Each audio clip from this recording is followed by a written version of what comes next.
I wanted to ask you a specific question, or a number of questions about the Everard Baths. How did you wind up there?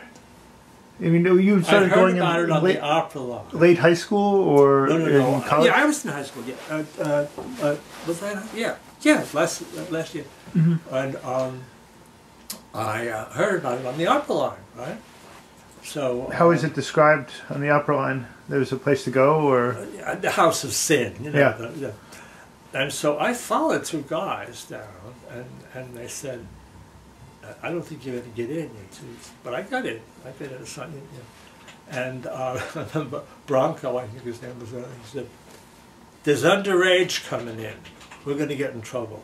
There's too many underage." But the place was owned by the Policemen's Benevolent Association, so that the raids, which were staged and whatnot, you know, I got in.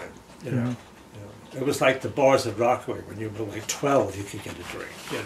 Yeah, I had 17. Was pretty easy to get a drink on the Upper West Side. Yeah, and so I found my calling, and I was there.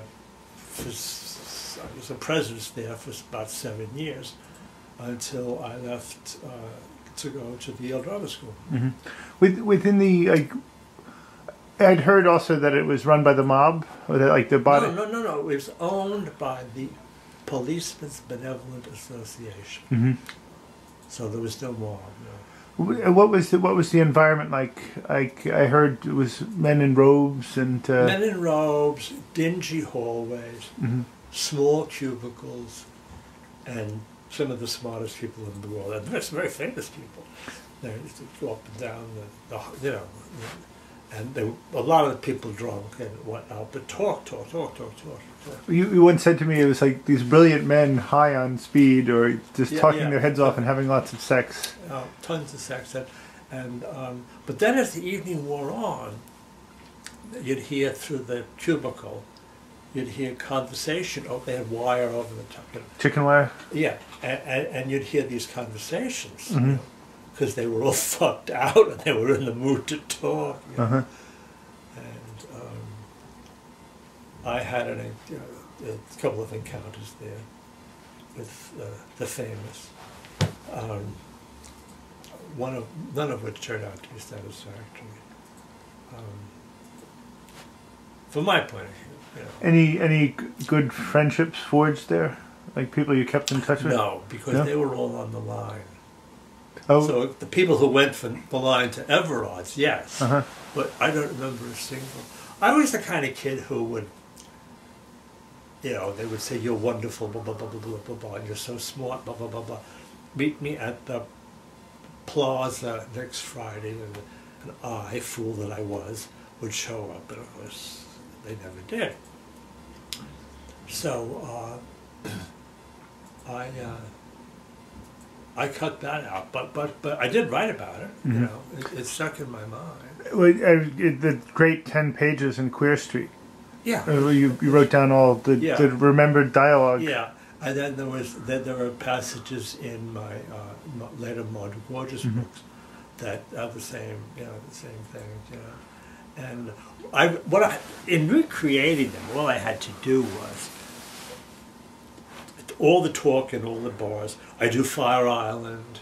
Mm-hmm. I did, all of it. It was all the same, and yet it was all variations, mm-hmm. And so it was all, snappy talk and whatnot, and then wonderful. It was the most integrated place in New York. It was black and white? Oh, yeah. And the blacks had their own baths called the Mount Morris up in Harlem. Mm-hmm. Which was a gay bath. Yeah. But they would come down, and visit, and child, I tell you, blah, blah, blah, blah. I mean, they were just so funny and wonderful.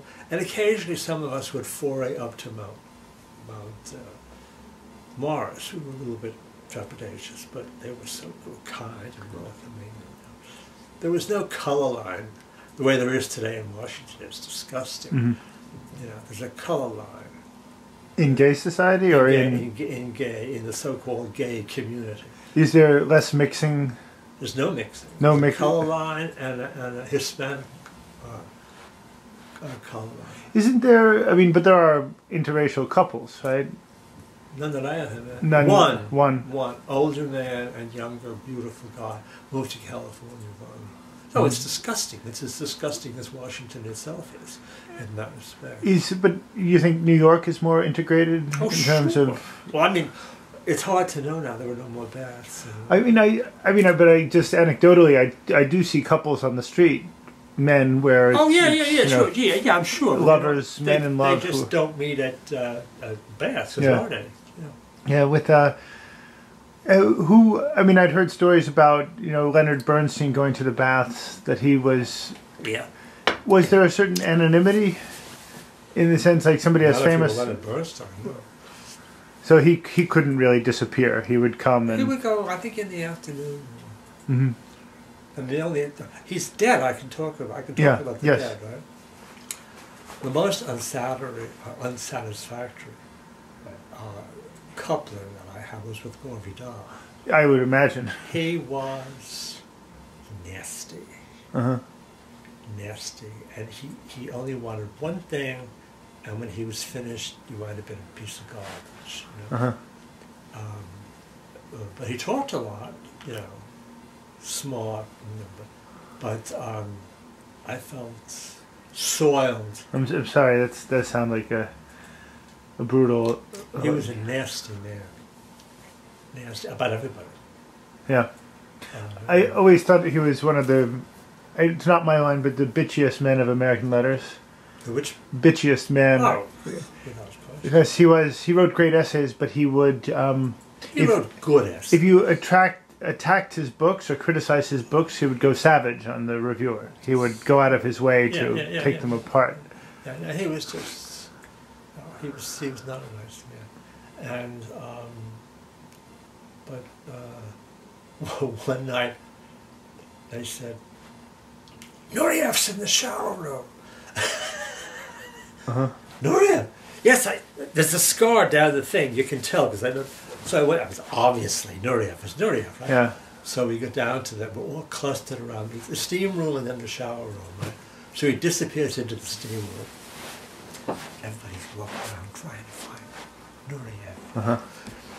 And then he comes out of the steam room again, and back into the showers, and with the hair and everything, and they just sort of were standing outside the showers, just looking, watching him shower, And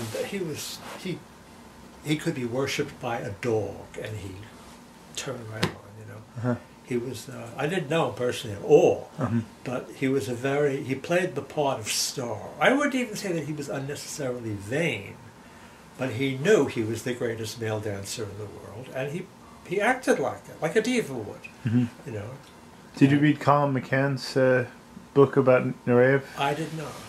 Does it include the affair with Tony Perkins?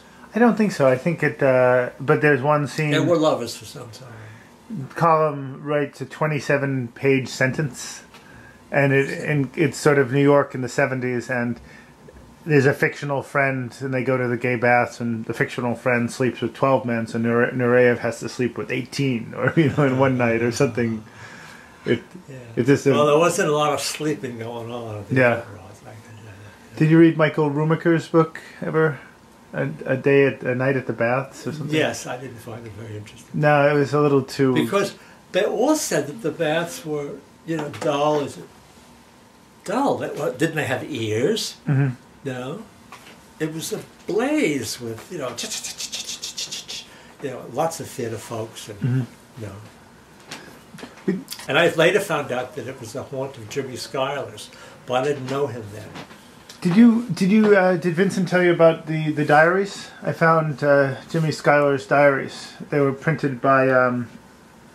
we have them. Did you get a copy? Yes. And because I'm reading through, and I'd forgotten that you were friends with him. And you were friends with him in the 80s more.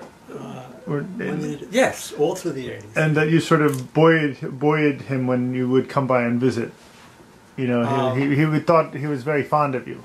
Oh yeah, we were yeah. He had a picture up on the wall. Yeah, yeah.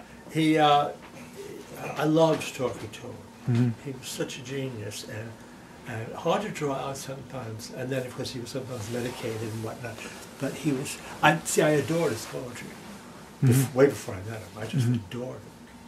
I thought, he's like John Keats. This is the most beautiful stuff in the world. So I started calling him the Skylark. And then Dara Park introduced us. In the